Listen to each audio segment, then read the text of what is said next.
at 32 in the 4th round, they took a man who seems like Klotz is a huge fan of when we broke it down. The more he watched film, and we all were on board with the pick once we understood how they can use Vaki. And he was a player that the Lions met with, and it just when you first looked at him and you saw his strengths and what he can do, you're like, the Lions are going to love that. All right, he's playing a little bit of running back. He can make plays on offense. He's playing safety. He's playing special teams. And I think really, and they already kind of came out and said it, and Sione talked about it, when he spoke with Ben Johnson, they're going to use him on offense a little bit. And he's kind of just I don't even know if you can classify him as a position. He's just kind of a weapon. Like, I don't know. He's kind of a weapon / special teamer. He's going to be able to play 3 phases of the game. I mean, I like Vaki. I don't mind it. This is definitely a pick where they just were so in love with the player and how the vision they had for him. They just said, we got to take this guy. Like, we just got to take this guy. He's just a fucking football player. And I think what people aren't really sold on him with if they don't like him is because he's a jack of all trades but master of none. And in my opinion, when Brad looks at that guy, he goes, he's a master of one trait, and that's being a damn good fucking football player. Because you look, I mean, they could use him in so many types of ways, not to mention special teams and how important that is specifically for the Detroit Lions, because as much as they use special teams to get the ball back into Jared Goff's hands. But he's 5'11", 210 pounds. He's not the biggest. He's not the smallest. He only ran a 4.6 140. But when you watch how explosive this guy is and just how physical he plays the Detroit Lions brand of football. And I think he fits the culture great. I think he's going to be a guy that contributes year one on special teams. But then you just watch his film and you watch him take a smoke screen against Washington in the house for 60 yards. You're watching him make impact plays on defense against USC. There's many ways for this guy to be a depth piece at multiple positions. And at this point where the Detroit Lions are, I think that's exactly what they need. And I think offensively, different player and different build.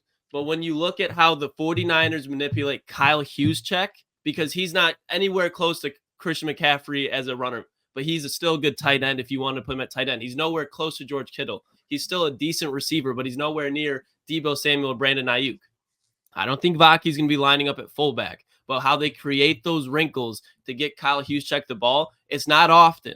But when they go to it, it works, and it's an impactful play on the game. I think he could be like that offensively. Not this year, but you talk about 2-3 years down the road when the game slows down for him. I mean, he's a hell of a player. In high school, he played with Najee Harris, who was undoubtedly the number 1 running back in the nation at that point, and he put up 1,300 yards and 20 touchdowns as a receiver, and like 95 tackles, 4 interceptions as a safety, and then he took a 2-year break after high school, which is kind of crazy considering you look at a player like that, it's highly coveted. You think he's going to go straight to college football, but he goes on a religious mission, takes 2 years off, and he's instantly back at Utah and is an all Pac-12 safety, second team All-American. So this guy can just play football. I love this pick.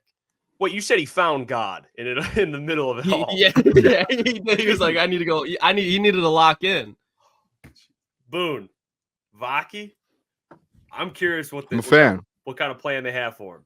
I mean, he's just a Swiss Army knife. That's what I put out yesterday on my Twitter. He's a Swiss Army knife that'll do everything. And Brad came out last night and was like, that was one of our favorite picks, one of our favorite guys in the draft. And he said he's shocked that he was able to get him. And the one thing that Brad did say was, we want him to play running back. We want him to be on the offensive side of the ball. And the reason it's you saw like what he could do. That there was 2 games last year versus Cal and USC, to where in USC I think he had like 200 over 200 all-purpose yards. Versus Cal he had like 150, 170 or something like that. And to Brad's point, he basically was like, he did all of that and he's never focused just on being a running back. He's never focused on just being an offensive weapon. Like, he never did that. He was on both sides of the ball. And Brad said, if we can get him if we can just work with him on one side of the ball on offense, and he can just like get all of the knowledge and training on being a running back and being a weapon, think about how good he can be then. And that's like, you don't think about that, because when a guy like him, when you're playing defense, offense, special teams, that you're doing everything. You're not just sitting there just getting great at one position. And when Brad came out and was like, if he can just if we can bring him in, and imagine what we can do if he just focuses on this one position, how good and how much better he can get, what his ceiling could be at that. So that's what it sounds like they're going to use him for, is they're going to use him on offense as a running back, a weapon. And they're going to say, we're just going to teach you this, and we're going to get you really good at it. And I mean, he's fast. He's a dog. And if he could go out there and get 200 all-purpose yards in the game in the Pac-12, which I know the Pac-12, but that's crazy. Yeah. That means you have a lot of potential. So if you could just sit there, and I know we love Craig Reynolds, but Vaki is an absolute dog. And if the way Brad spoke about it yesterday, it sounded like they want to just say, go work with Scotty Montgomery. Just go there. We're going to put you in as a weapon, and you're just going to focus on one thing and one thing only. And that's just going out there and being an absolute dog and running the ball and catching the ball out of the backfield and doing that. So I'm excited to see like his development in just one position instead of having to move around to 100 different positions. He's probably going to be really, really good. I wouldn't be shocked if at some point this year you see him make some big plays because of that. Because when OTAs come around and training camp comes around, he's just working with Ben Johnson and Scotty Montgomery. That if he was doing just that in college, he probably wouldn't have got drafted where he got drafted. He would have got drafted way earlier. So now you have a guy to where now just focus on one position. And the changes to the kickoff, the changes to special teams, I think it makes Vaki even more valuable. I do. Mm-hmm. And you look at the Lions and who they have. They had Leaf returning kicks, DPJ. I think they're looking at this thing like, okay, it's Vaki right here, and he can be a guy who can contribute.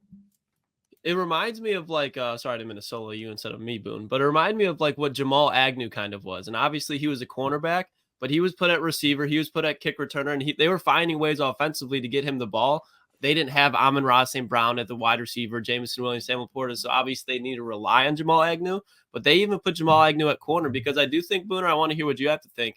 I do think we will see, especially in the preseason as he develops while he's younger, that he will be playing defense as well, especially like he's a perfect nickel/safety back that you could have back there. I mean, from what Brad said in this press conference yesterday, it sounds like it's just let's focus him on the offensive side of the ball, and that's it. And you do have depth on the other side of the ball so that you don't need to kind of worry about that.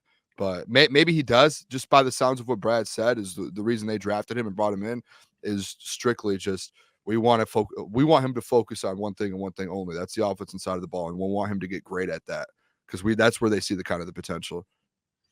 I could be wrong though. He could end up being, on the other side. When you watch, it's just because he wasn't the best safety on his team because Cole Bishop out of there was the second round pick. I forget where he went, but when you watch him, it's just he's a very fundamental tackler. Like he does not miss a lot of tackles, and when he does, he smacks people. Like he's just a guy that when he either is on offense or defense just plays with his head cut off. So I just think that is value, especially depth wise. Like the only thing I see is just offense and special teams. Those are the two things I think that he ends up doing. Okay. By the sounds of it. And now, if someone gets hurt, someone goes down, now you have someone you can move around and you have that. And you'll know more once they put pads on. Once he's out there and they're like, okay, this guy, they'll probably throw him in a couple different situations and see how he responds. But it's an intriguing pick, and they took their guy there in the fourth round along with Giovanni Manu.